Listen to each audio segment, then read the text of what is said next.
The stars are right, and that means it's time for another episode of The Whisper in Darkness. I'm your host, the Man from Leng. Thank you very much for joining me today. On this episode, I am reviewing the Mystic cards in the Dream Eaters, the 5th Deluxe expansion for the Arkham Horror LCG. There are spoilers throughout if you care about that sort of thing. If you enjoy what you hear, remember to like, comment, and subscribe. Before we get started, I'd like to thank the patrons of this channel for their tremendous support, and Cole Monroe Chitty for his fantastic art on the splash screen. The Arkham Horror LCG community is an amazing bunch, and these people have gone above and beyond to bring you content like these reviews. If you'd like to become a patron to support the channel's goals and see your name in lights, follow the link down below, sign up for a tier of your choice, and claim your rewards. That would be awesome. Without further ado, let's get started. The first Mystic card in the pack is Stargazing. It's a free event that costs 1 experience point. It has a wild skill icon and the insight and augury traits. You may play it max twice per game and only if there are 10 or more cards in the encounter deck. When you play Stargazing, search your bonded cards for 1 copy of The Stars Are Right and shuffle it into the top 10 cards of the encounter deck. The Stars Are Right is a Mystic event with the augury trait. It's bonded to Stargazing. It has the following game text: Revelation, remove the Stars Are Right from the game, choose an investigator, that investigator draws 1 card, gains 1 resource, and may take an immediate action as if it was their turn. This action does not count toward the number of actions that investigator can take each turn. Designer Matt Newman pushes the boundaries of the bonded keyword in the Dream Eaters Deluxe expansion. The expansion features player cards that are bonded to other player cards that are bonded to weaknesses, or in the case of Stargazing and The Stars Are Right, a player card that is bonded to an encounter card. The idea of bonding player cards to encounter cards is not new to living card games. Designers experimented with the idea in the Lost Realms expansion for the Lord of the Rings LCG. That expansion featured Ranger Summons, a 1-cost leadership event that let you shuffle 1 copy of the Ranger of the North ally into the encounter deck. The Ranger Summons Ranger of the North combination received decidedly mixed reviews from players due to several issues with the design. First, Ranger of the North was shuffled into the encounter deck as a whole. That meant there was no guarantee the card would make an appearance before the game ended. Second, Ranger of the North could be drawn as a shadow card during combat, in which case it would be discarded with no effect, thus wasting the Ranger summons. Spending a card and a resource on a card that may never show up is a pretty bad deal. To make matters worse, Ranger of the North had the Surge keyword, so you had to draw an encounter card in addition to the Ranger of the North. Again, not great. Designer Matt Newman clearly learned a few lessons from the development of Ranger Summons and Ranger of the North and applied them to Stargazing and The Stars Are Right. First, while Stargazing costs 1 experience point, the card itself is free. Second, while it costs a mystic or off-class mystic an action to shuffle The Stars Are Right into the encounter deck, the investigator gets an action back in addition to drawing a card and generating a resource. That is a great value. Third, The Stars Are Right is shuffled into the top 10 cards of the encounter deck rather than the encounter deck as a whole. Your odds of drawing The Stars Are Right at some point during a scenario are quite good, especially if you're playing in multiplayer. Fourth, The Stars Are Right lacks the Surge keyword, so there is absolutely no downside to drawing it. It's a great feeling when the encounter deck whiffs in the Arkham Horror LCG, and The Stars Are Right is one of the few ways players can make that happen, and perhaps give themselves some much-needed breathing room. Stargazing and The Stars Are Right are a fantastic combination, but there are a couple of things to keep in mind. First, The Stars Are Right is slightly more difficult to use in solo than multiplayer. In my experience, most scenarios last 10 to 12 rounds when you're playing solo. If you play Stargazing on turn 8, the odds of seeing The Stars Are Right before the scenario ends are going to be a lot lower in solo than in multiplayer, where you're simply drawing that many more encounter cards.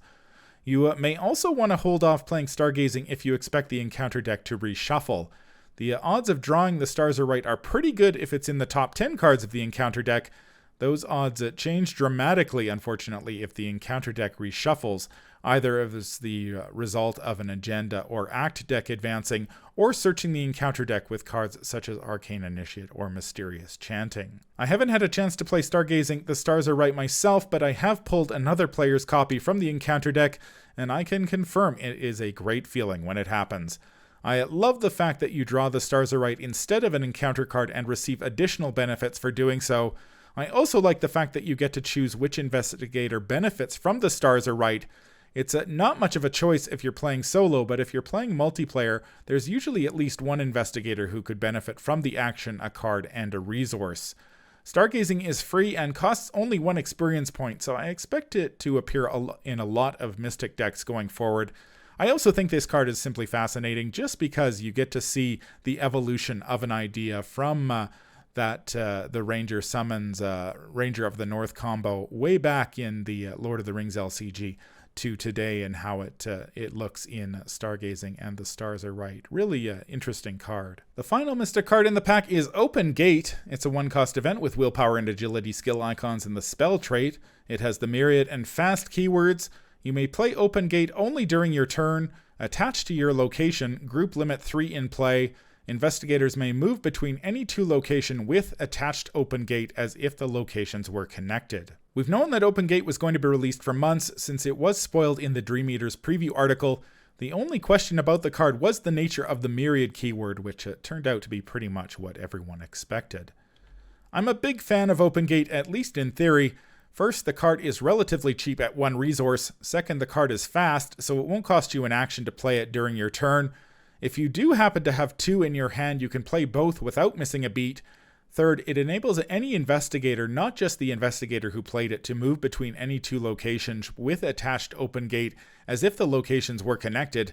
Cards that enable investigators to move quickly or cover vast distances tend to be extremely powerful in this game, and Open Gate is no exception. I would love to play a movement-based scenario such as the Doom of Estley, just to see how good this card can really be. Open Gate does have the spell trait, so it synergizes with several great Mystic cards.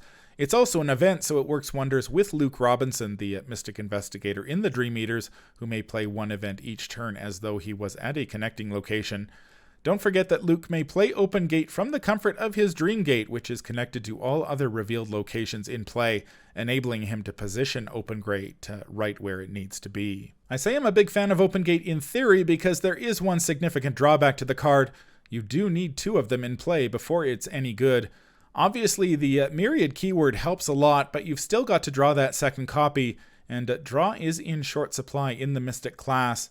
Open Gate does have the spell trait, so Arcane Initiate can help you pull that second or even third copy given enough time. Lucid Dreaming, a card coming out in the Dark Side of the Moon Mythos pack, will also help you track down that second copy.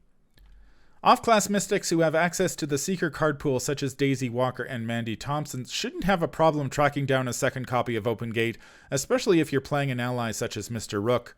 Patrice Hathaway, the Survivor Investigator in the Dream Eaters, who draws a fresh hand of 5 cards every upkeep phase, shouldn't have trouble seeing 2 copies of Open Gate either.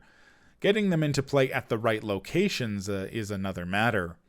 Another option worth considering in multiplayer is having several investigators pack Open Gate. Open Gate doesn't care which investigator played it, so it shouldn't take long for a pair of investigators to have 2 or even 3 copies of Open Gate on the table. The only other potential problem with Open Gate is positioning the gates properly.